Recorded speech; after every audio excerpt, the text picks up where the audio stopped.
happy to have you with us again today as we continue our study of major themes in the New Testament from a Middle Eastern perspective.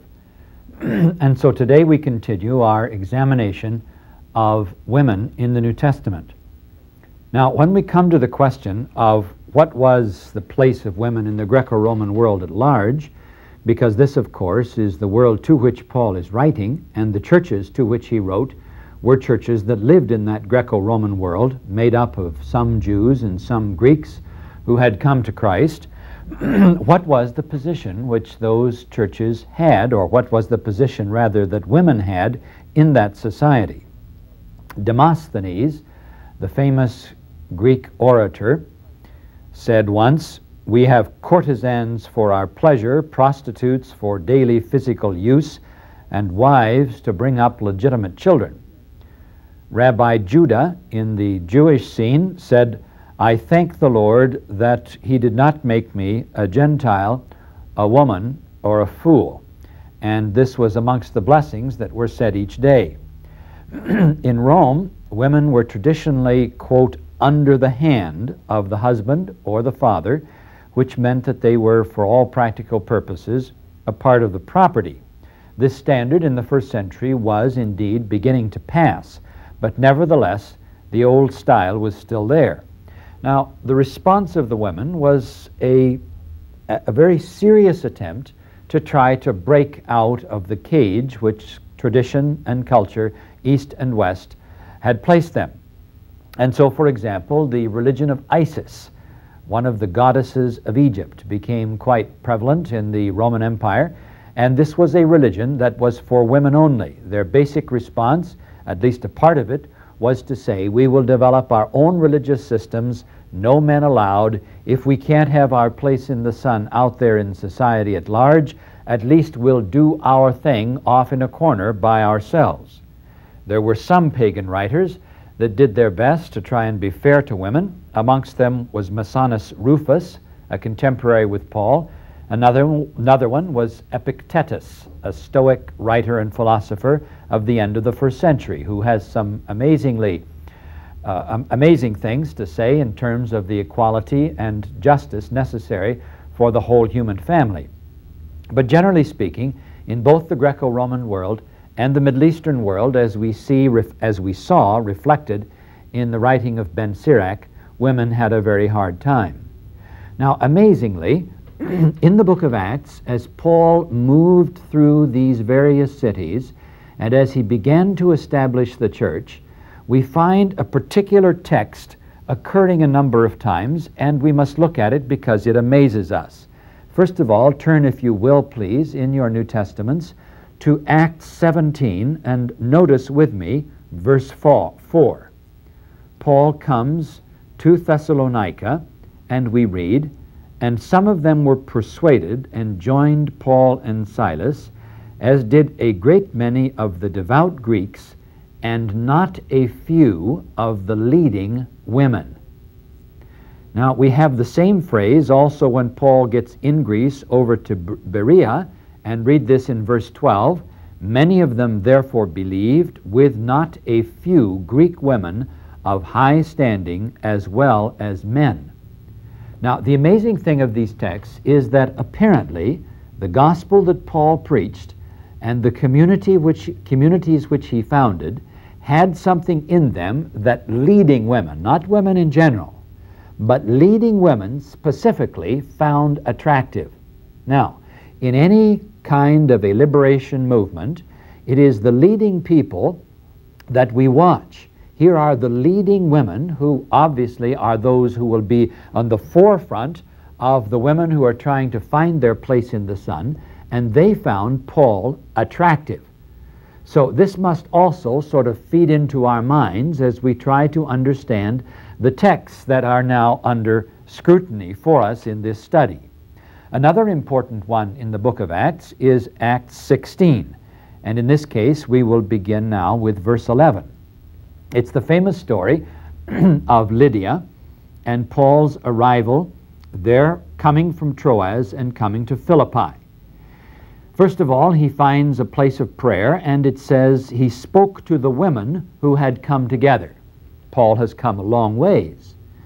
So far as the rabbis were concerned, it was not possible for a man to speak to a woman even in a public place, even if the woman was his own wife. This is what amazes us when we find Jesus seated beside the road on the way in the middle of Samaria, talking to the woman of Sychar, there in the early chapters of the book of John. But here is Paul, who himself grew up in this kind of a world, and he is now ready to address a group composed entirely of women. And one of them is Lydia, and Lydia invites Paul and his companion Silas to come to her house. Obviously, she is a woman of some means. She may have been single, or she may have been a widow, we don't know. And her house obviously means servants and other people. It would not have been appropriate for her to have invited these two men had she not had others in the house, of course. And so they come, and they are guests in her house. A community gradually develops, and of course we know the story of the jailer. Paul goes out of his way to help a slave girl. You can't get much farther down in the social scale to be a slave girl in that society. And they drag Paul. They're mad because they're losing money over this girl. So they drag Paul in front of the magistrates and they begin to beat him. Now, Paul is a Roman citizen. Later on in the book of Acts, he is caught by the Jews in the temple area, and there's a big fuss. The Romans break into the temple area, they grab Paul, they take him into the middle of the Roman garrison, and they tie him up in order to beat him and examine him under beating. Paul says, "You can't do this to me. I'm a Roman citizen." And the man who ties him up is scared to death because of the judgment that could fall on him for having only tied up a Roman citizen. But in this case, back here, and he, of course, unties him immediately, and they call Paul aside, and what's going on? Well, we're very sorry, we didn't know you were a Roman citizen, and so on, and immediately the problem is solved. So Paul has a pass in his pocket which will guarantee careful protection before the law in the presence of any Roman official. Philippi was a colony of Romans, and they were very proud of the fact that they were authentically Roman and a colony of Rome. Now, what happens in Philippi? Paul, the Roman citizen, in front of the magistrates, keeps his mouth shut while they beat him half to death. Now, there has to be a very good reason. Paul isn't stupid. It's not a matter of he couldn't get their attention. It isn't that he can't remember. It isn't that it doesn't really matter to him whether he's beaten half to death or not. He's too intelligent for that and quite ready to flash his card whenever he needs it and thinks it's appropriate. So we have to ask, why did he keep his mouth shut on this occasion? And if we look carefully at the text, we can figure out the reason. You know the story. In the night there is an earthquake. Paul and his companions do not run out. The jailer is scared lest the people have escaped. He's going to kill himself. Paul says, "We're safe. Don't do anything to yourself." The man is amazed. He gets Paul and Silas into the house, hears their story, and he accepts the gospel and is baptized, we are told, with all of his family. All right, next morning, verse 35. "But when it was day, the magistrates sent the police, saying, 'Let those men go.'" All right, the magistrates tell the jailer tells Paul, and Paul says, "Let them come and take us out themselves, because we are Roman citizens." Well, now, why didn't he say that 24 hours earlier and saved himself all of this trouble? Why does he say it now? Follow the story and you will quickly discover why. He makes the magistrates come, go into the prison with him, and let's read it. "The police reported these words to the magistrates, and they were afraid when they heard that they were Roman citizens. So they," the magistrates, "came and apologized to them, and they this is the magistrate still, took them out and asked them to leave the city. So they went out of the prison and visited Lydia. Now, who is this crowd that's coming out of the prison? Well, it's Paul, Silas, and the magistrates. I am convinced that Paul takes those magistrates with him and he goes to visit Lydia. And why specifically is the visit to Lydia mentioned? It's because Paul is taking these magistrates who are scared to death. They could be crucified for this if it's reported. And they've beaten Roman citizens, uncondemned, half to death, and left them overnight in prison. Paul goes with the magistrates, and he goes to visit Lydia, and everybody sits around and exchanges very polite remarks one to another, and Paul doesn't have to say a word. But the point is, magistrates, I'm leaving town. But there's a community of Christians that meets in the home of this distinguished businesswoman who sells purple. And if anything happens to this woman or the people who worship in her house, I just might have to report what happened to me in your town. And that would be too bad, wouldn't it? Doesn't have to say that, because everybody knows exactly what it's all about. Paul is willing to use the suffering of his own body as a power play in order to protect this tiny group of Christians led by and worshiping in the house of a woman. And from this point on, Paul and the Corinthians are, as we would say in Arabic, semna al-asal. They're butter and honey. They are very good friends, and this is the one congregation that does not give Paul any trouble. All right, here is Paul, the man who attracts leading women, who finds himself willing to speak and teach leading women, who is willing to himself get beaten half to death to protect a church that is led by a woman. It is in the light of these things that we turn now to the 14th chapter of 1 Corinthians. Open, if you will, please, to that well-read and often misquoted chapter, and we'll try and see what it's all about. You see, the Corinthians were a very tough crowd. Look back for just a minute, if you will, to 1 Corinthians 6, and you'll see how tough this crowd really was. Paul in 1 Corinthians 6:9 says, "Do not be deceived, neither the immoral, nor idolaters, nor adulterers, nor active homosexuals, nor passive homosexuals, nor robbers, nor thieves, nor greedy, nor drunkards, nor revelers will inherit the kingdom of God, and such were some of you." So, this is a very tough church, and trying to get some kind of order in that kind of a society is very, very difficult. These are dock workers. These are very simple people who drag boats across the isthmus of Corinth from one side to the other. It's a culture and a people without any roots in it, because people had been brought in order to drag the boats across the isthmus of Corinth, a very narrow strip of ground that kept the freight ships from going all the way around Greece, where there were lots of rocks, and it was very dangerous for the small ships of ancient times. There had been no city. Suddenly it came up out of nothing, and there are no old traditions that hold the city or the community together. Speaking many languages, nothing really in common that will give a structure to their family life and society. All right, so these people are meeting together, and they don't know how to conduct themselves in a way that is edifying to the entire community. So what happens? Well, first of all of the prophets, men and women, all try and talk at once. And so one fellow is shouting and somebody else is trying to shout him down, and it's complete confusion.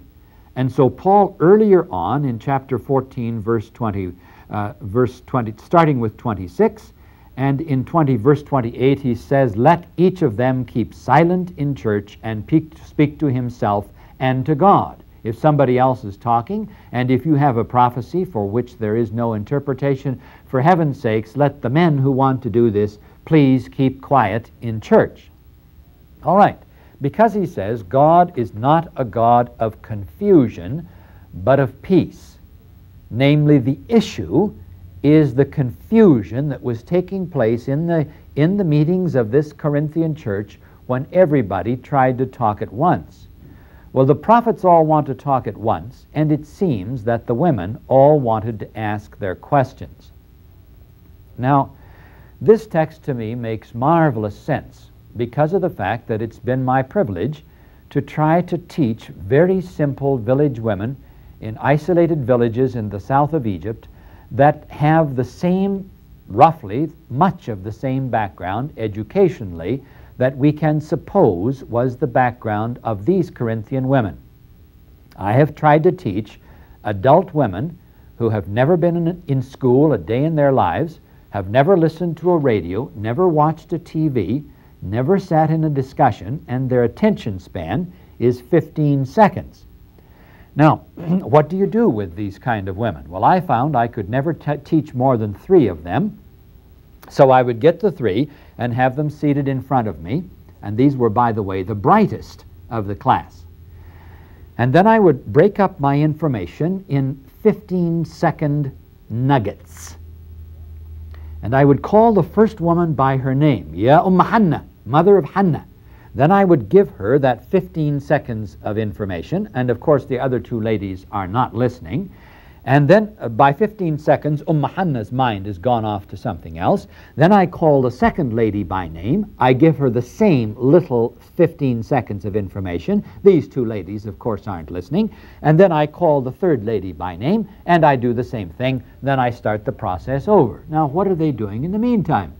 Well, they're sitting there discussing somebody in the back room who's making a cup of coffee, and somebody else on the top of a house next door who's sorting out some corn, and there's somebody went by in a donkey and they've got to talk about that, and there's a dog wanders in and out, and there's a few chickens around, a couple of kids on the floor, and there's all kinds of stuff going on around them, and they are within earshot of about 15 people, so you've got 4 or 5 conversations going at once, and in the middle of this, with the mind going around like this, the lady hears, Botras, that's her name, huh?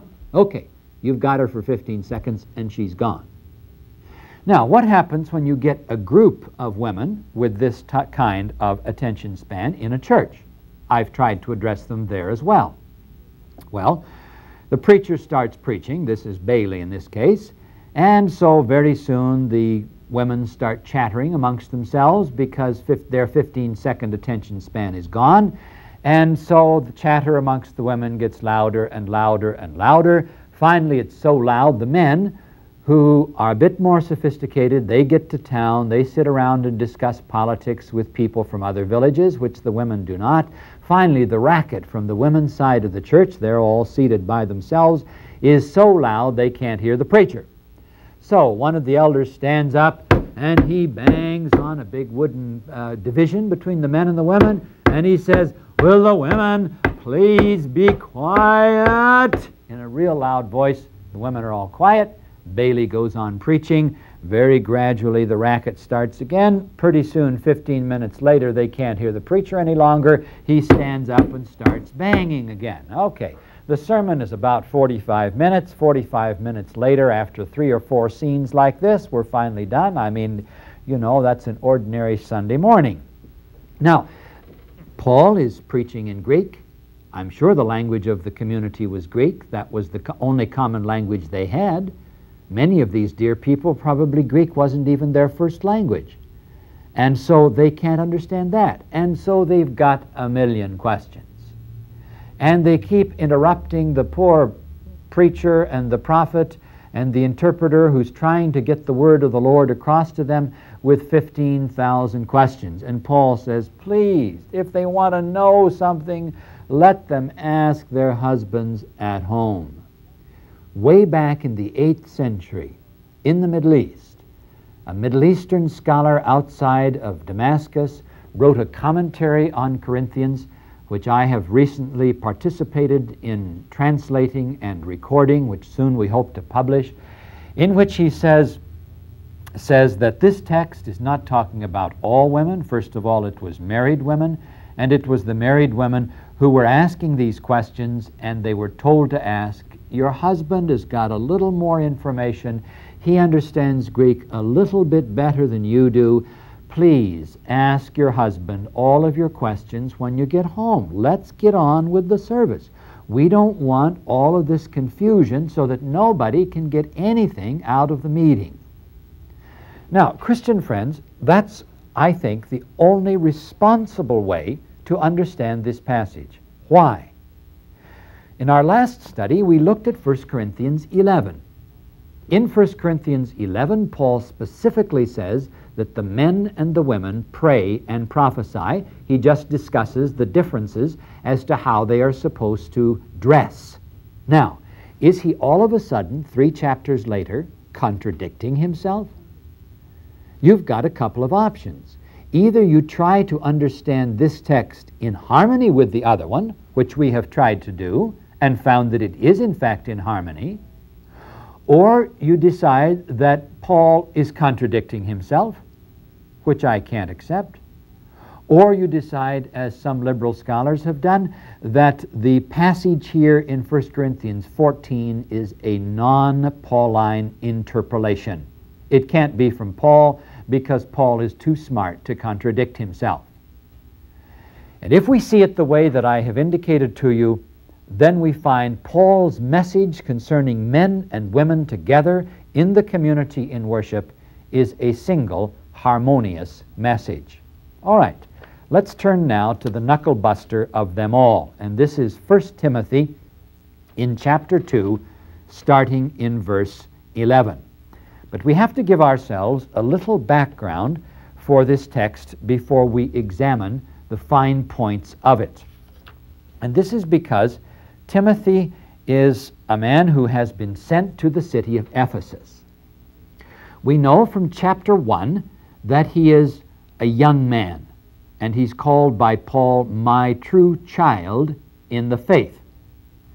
And we know he's not in very good health, because in chapter 5, verse 23, he's told, no longer drink only water, but use a little wine for the sake of your stomach and your frequent ailments.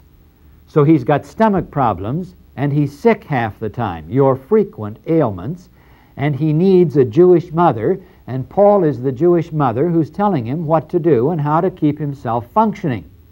So he's a young man, and he's not in very good health, and he needs a little personal advice how to keep himself going. Now, more than that, the city of Ephesus was a city in which the women ran the religion. It was a city with an enormous temple in the middle of it, and this was the temple to Artemis, known also by the Latin name of Diana. And this temple was 100 feet longer than a football field, and it was equally as wide.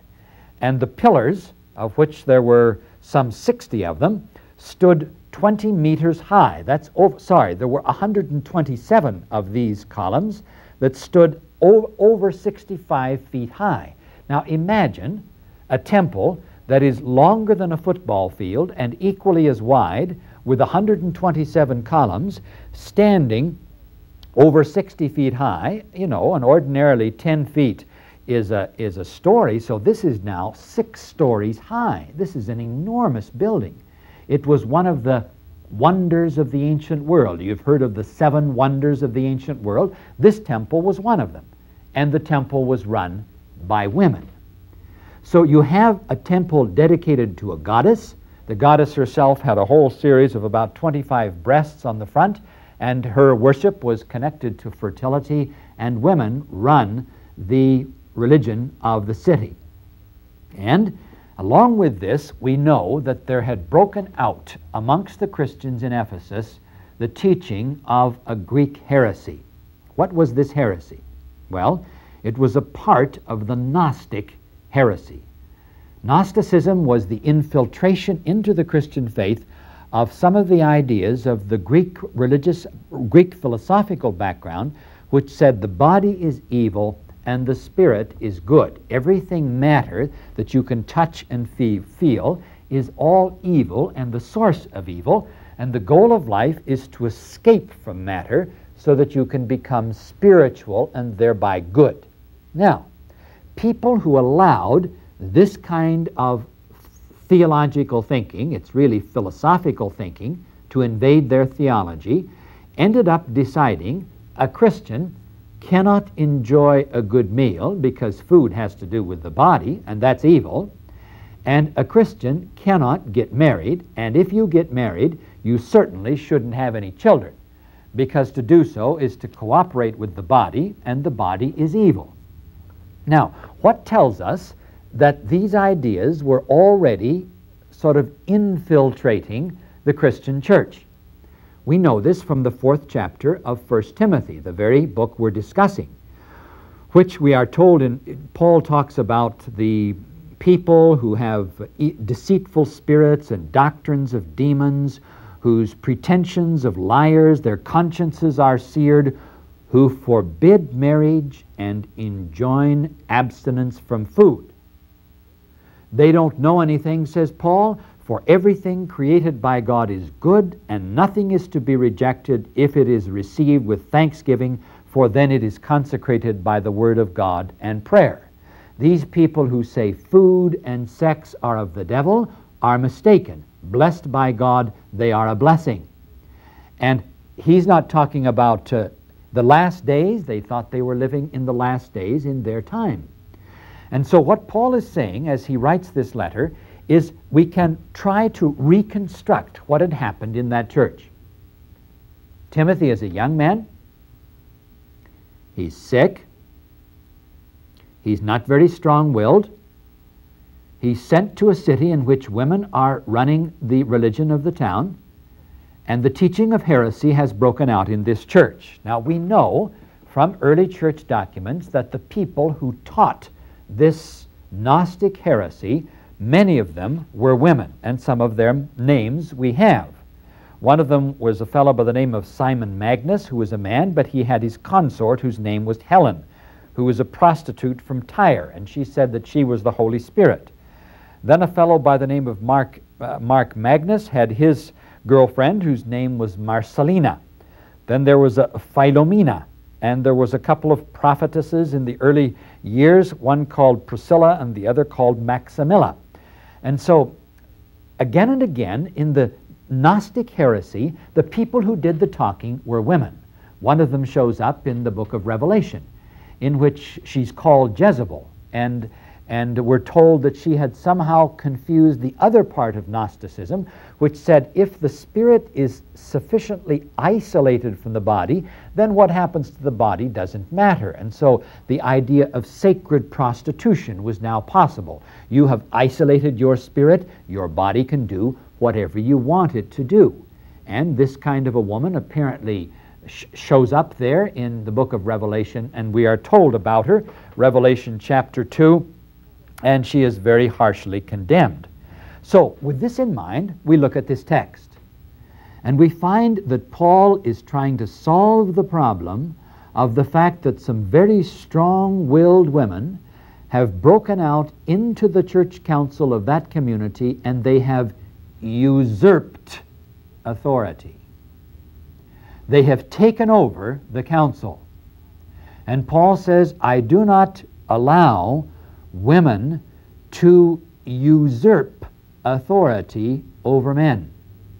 It is illegitimate for this group of women to decide, because the women run the pagan religion, the women are going to tell the men to shut up, and they're going to run the Christian faith as well. No, I do not allow women to usurp authority, take authority that they have no right to take.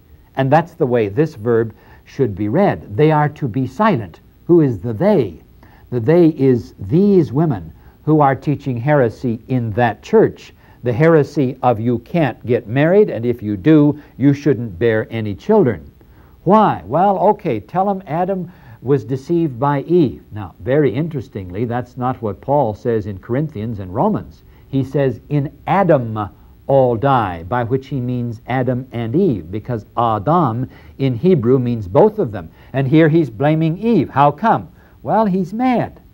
He's trying to say some very sharp things against the fact that these women are teaching the Gnostic heresy and completely upsetting the community and destroying the heart of the new creation in Christ in which men and women share together. And so what is the chaser at the end? He says, yet women will sozo. Our translations say be saved. But that great word sozo can mean physical healing. It can also mean prosperity. I prefer to translate it that way. Women will prosper through the bearing of children. Why does he have to throw that in? It's because somebody's telling them that they won't prosper through the bearing of children, that it's a big mistake for them to have any children. He says, no, this is a good act, not an evil act. And then he corrects himself and says, if they, not she, if they, the husband and the wife, continue in faith and love and holiness with modesty. When we read the passage this way, we are able to bring this passage into harmony with all of the other texts which we have examined, from the Virgin Mary to all of the other Mary and Martha, to Priscilla, to Lydia, to Dorcas, to all of these great women whose stories we have told briefly. When we read it here, that what Paul is really saying is, whenever anyone breaks out and begins to destroy the faith through the teaching of heresy, they are to be silent. This was what had happened with some of the women in that church. And so for that church, he says, let the women be quiet. And it is fair enough to say that what he is criticizing is the teaching of heresy and not women themselves. Thereby, Paul is in harmony with everything else he says, if we understand this passage in this light. If we don't, either Paul contradicts himself, or you must go the route of deciding that someone else has written this book other than the great Apostle Paul. I recommend to you the unity which I have found.